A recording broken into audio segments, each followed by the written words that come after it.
Buenas tardes, buenos días o buenas noches. Estoy con mi compañero Manuel Callejo Saldarriaga y mi compañero Jeremy González Oquén y yo, José Vicente Pineda. Vamos a hablar en este podcast sobre la narcocultura.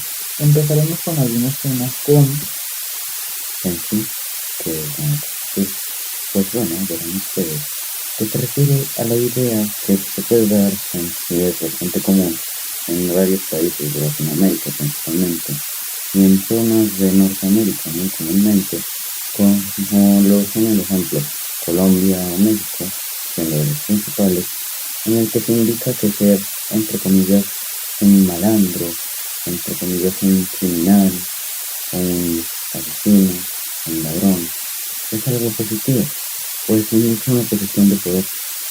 Pero aquí viene la pregunta, ¿eso tiene algo de verdad? bueno, ya que mi compañero Callejo dio este aporte, quisiera preguntarle a mi compañero Jeremy qué problemáticas podrían ser en esta narcocultura. Bueno, las problemáticas serían el romanticismo en algunos crímenes como el venta ilegal de drogas, el asesinato de gente, como Pablo Escobar mandaba matar gente. Cuando Pablo Escobar mandaba matar gente, les decían a sus agentes que fueran, lo buscaran, plata, si les debía plata los prendían a balas. De hecho, recuerdo que incluso en su época, él indicaba que a aquel que lograse asesinar a un policía le darían 10 millones de pesos, si no me recuerdo. En esa época, en los 80 era una cantidad aterradora de dinero. O en el momento Quizás que, eso pueda ser una de las cosas importantes. Al final del día, haberse reventado tanto una cultura así. o en el momento que tiraban las bombas, que tiraba Pablo Escobar y hacía que la policía se tuviera que esparcir y de alguna forma, ayúdame con la palabra, rendirse de Pablo Escobar en sí, de toda esta narcocultura que fue tan presente en los años 80. Pero también está Griselda Blanco, que fue una de las consideradas mejor que Pablo Escobar. Asesinó y drogó a un poco de estadounidenses, literalmente, a la vez que mataba a la gente que asesinó a sus compañeros de trabajo. Aunque claro, eso no es tan solo aquí. Se puede decir que en prácticamente toda América ya existiendo tal cultura desde siempre. Creo que ha existido desde incluso las épocas de la fundación, los 1490 y tantos, que ya de por sí los ingleses empezaron con el contrabando, con el fin de obtener dinero. Esas familias las fundieron, se quedaron los cosarios. Los tiempos que tuvo, si no recuerdo, se llamó Pancho Villa en México, los tiempos que tuvo Pablo Escobar aquí, y su legado, como lo han sido las FARC. Es horrible la cultura que se dejó. O por ejemplo también no vayamos tan lejos en este momento que muchos niños ven esa representación de algo que quieren llegar con una persona con una cadena, una moto, de alguna forma en esos barrios tan pobres que se está... Tantas canciones que decían que se llamaron, que se llamaron, que vieron, Sí. y luego que buscan, que se real, como si se fuera. Es algo decepcionante, ¿no? Aquellas personas que verdaderamente lo han vivido dicen que ojalá no haberlo hecho, y aquellos que no, soñaron con haberlo vivido.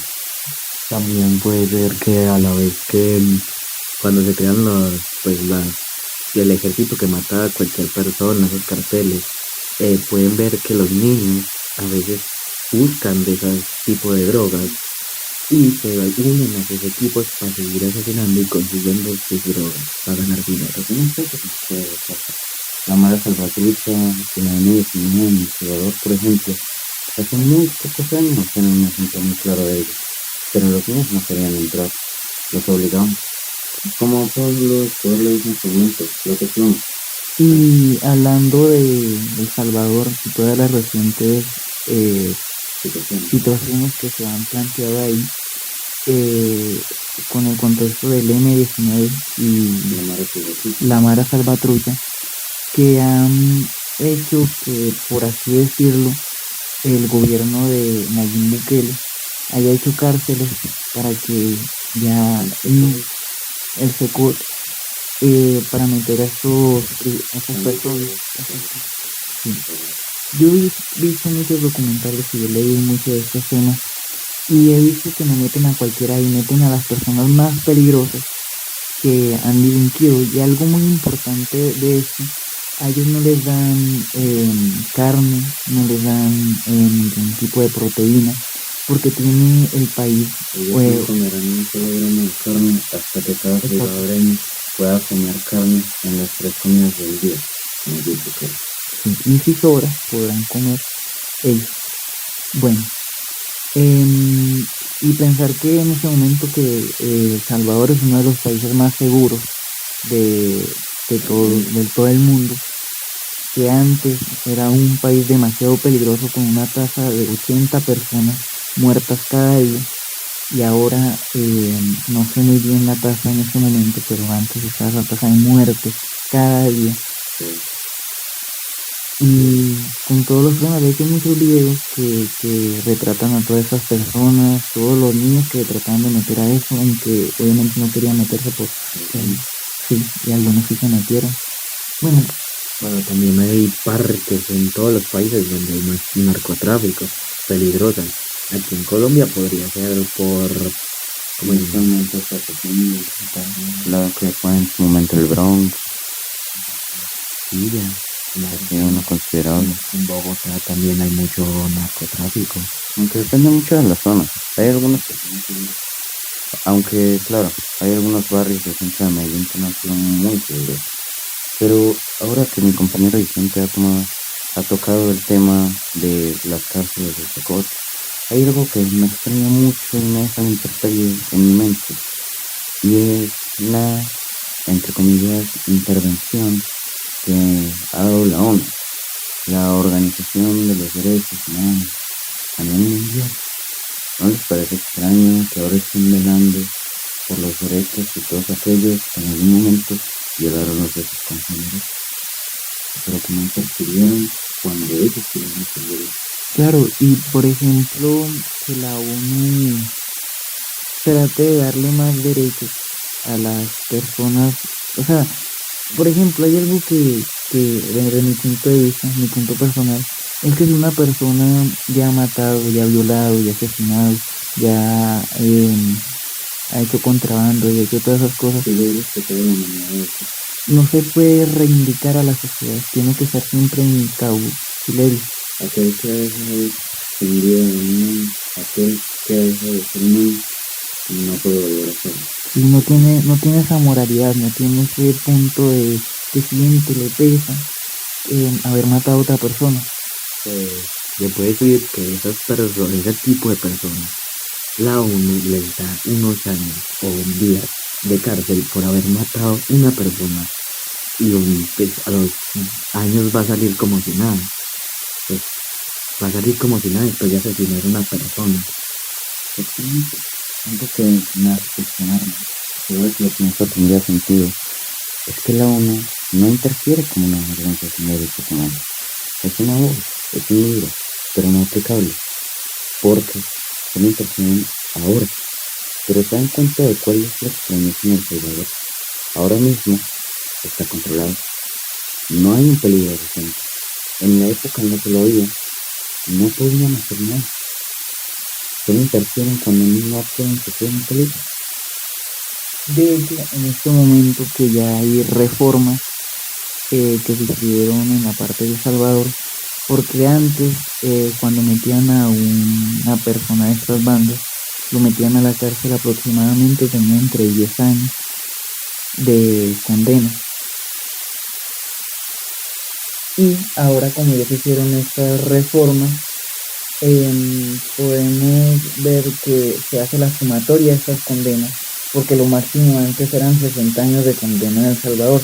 Ahora hay personas que vean que están más de 1000 años de condena, que nunca van a volver a salir de ahí. O sea, literal, entran y es lo último que van a ver. De hecho, los pueden castigar dejándolos sin comida y varios tipos de formas que para mí me parece que está bien. Bueno, ya que hablamos de las posibles problemáticas, ahora le voy a preguntar a mi compañero Callejas las posibles soluciones. Callejas, ¿cómo crees que podría solucionarse en la narcocultura estos problemas? Es un tema muy complejo ese, ¿verdad? Pues al final del día, el mismo nombre lo indica, es una cultura. Y siempre va a haber un método para que sobreviva. Al final del día han sobrevivido mitos celtas, y eso que esos existen desde las épocas de Babilonia. Siguen existiendo historias de Babilonia, y eso que fue la primera civilización humana. Siguen habiendo mitos romanos, aunque, decirlo, en la época actual hay un método que ha sido entre los más efectivos para la reducción, si bien no erradicación, de esta narcocultura, que ha sido el secuestrismo de Nayib. Al final del día, el miedo es el mejor arma que existe. Hacer a la gente tener miedo de cometer un mal es un muy buen método para llegar a ser el bien. No es el correcto, tal vez, pero es efectivo y se ha demostrado. Y lo vimos. Los asesinatos en El Salvador pasan de 80 veces al día y hasta donde actualmente son menos de 5. Eso es una reducción increíble. Es incuestionable su efectividad. Pero a la vez, se puede decir que uno puede hablar, pues la policía puede hablar con los familiares de la persona que mataron y violaron, no sé, pues que digan qué pueden hacer con ese tipo de personas si las capturan claramente. Si las logran capturar, porque algunos se esconden, desaparecen, se van para otro país a seguir lo que siguen haciendo y siguen matando, pues podría ser una solución clara. Aunque es impresionante, porque hay algunos cuantos gobiernos venezolanos que tienen eso un poco incrustado en su sistema. Al final del día existen ciertos grupos electivos, Cartel del Sol, que tienen sus ligamentos con su respectivo gobierno y eso los hace intocables.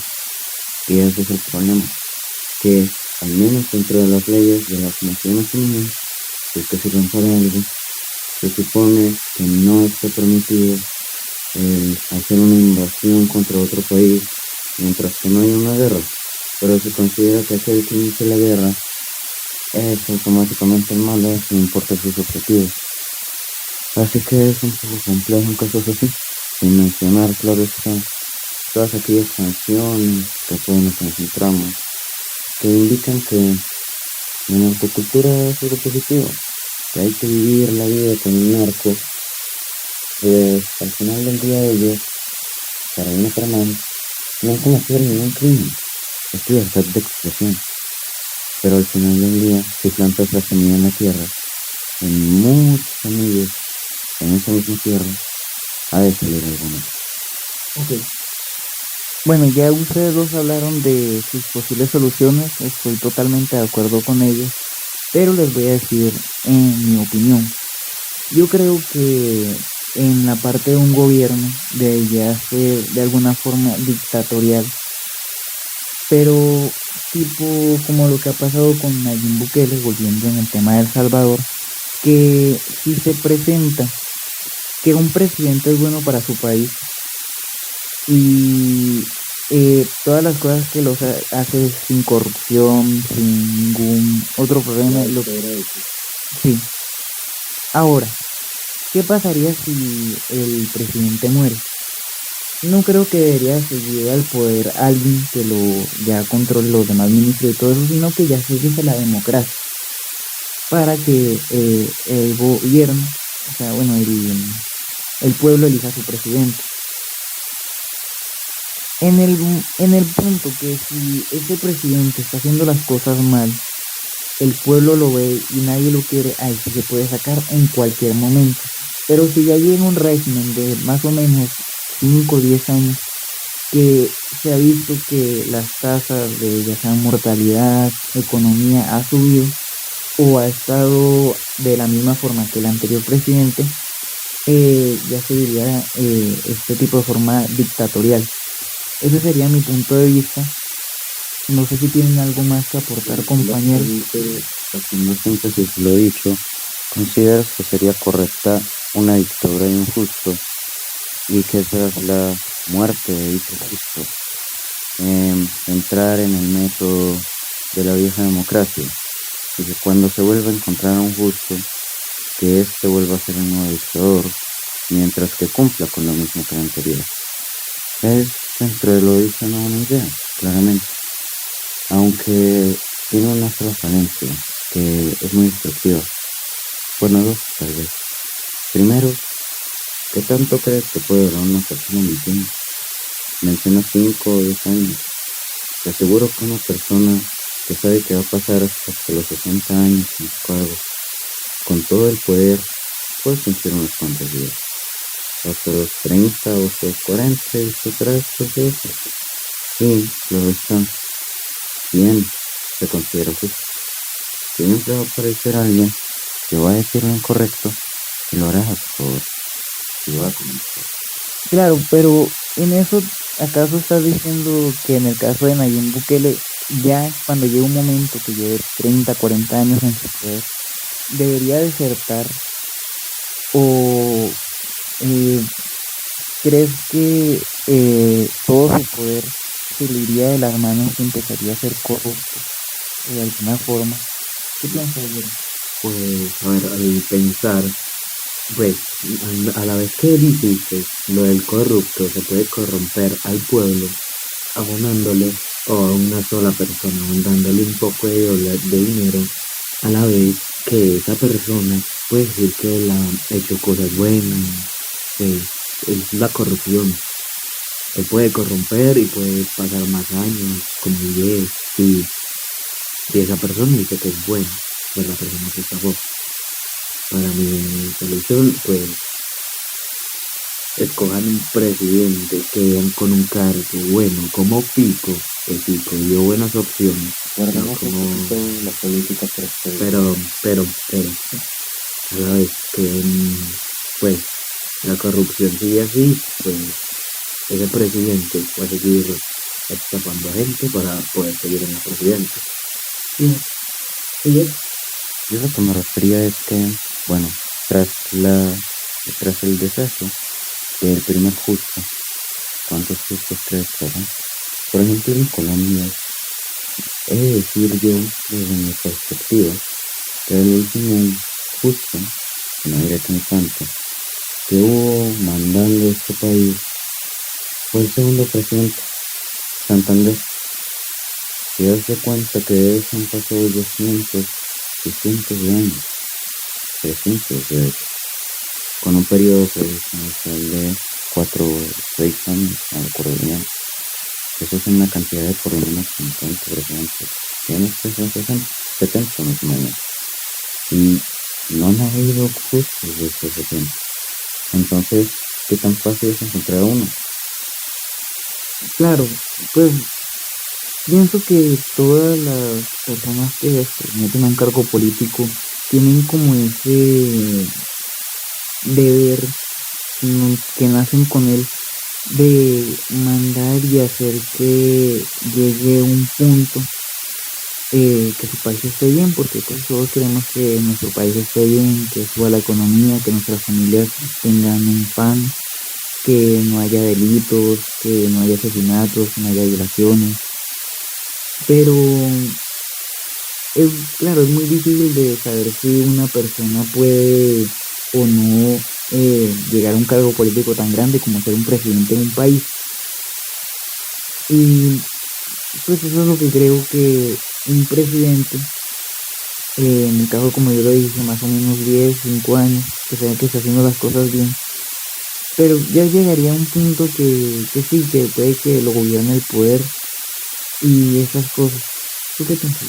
Pues hay un punto exactamente que tú dijiste, lo de proponer, lo de quitar la violación y todo eso, prácticamente imposible.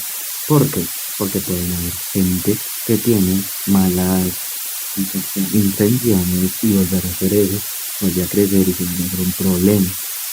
Claramente lo de un presidente perfecto no puede haber. Por ejemplo, se encontraba alguien que sea Uno justo como Bukele, como están diciendo ustedes dos, que El Salvador lo tiene bien, no es tan perfecto porque no sabemos la tasa de mortalidad, historia no es perfecta. pues Siempre hay muerte. también se ha complicado muchas veces en otros países, como les puedo decir, pues El Salvador mucho antes, como decía usted, era un problema, se morían como, pues la tasa eran 80 personas al día, O el tiempo de Pablo Escobar en Colombia. o el tiempo de Pablo Escobar, que ese man, Claro. pues asesinó un poco de gente, mató policías, tenía prácticamente el país a su disposición. Y ya, pues no hay muchos asesinos, no hay un presidente perfecto, pero puede haber un reemplazo, el presidente que estuvo ahí mejorando el país. Claro. Bueno, creo que ya nos hemos alargado mucho. Muchas gracias por oír este podcast y Bueno, los esperaremos en otra próxima edición, que creo que esto continuará para largo. Podríamos hablar de ese político que sería justo, ya que no hay un ideal. ¿Cuál sería el perfil de ese justo? ¿Qué tan cerca estamos de uno? Sería un tema interesante. También, muy claro, puede quedar más podcast de esas cosas. Muchas gracias a todos por escuchar este gran podcast. Lo hicimos muy bien. Gracias por tener y chao.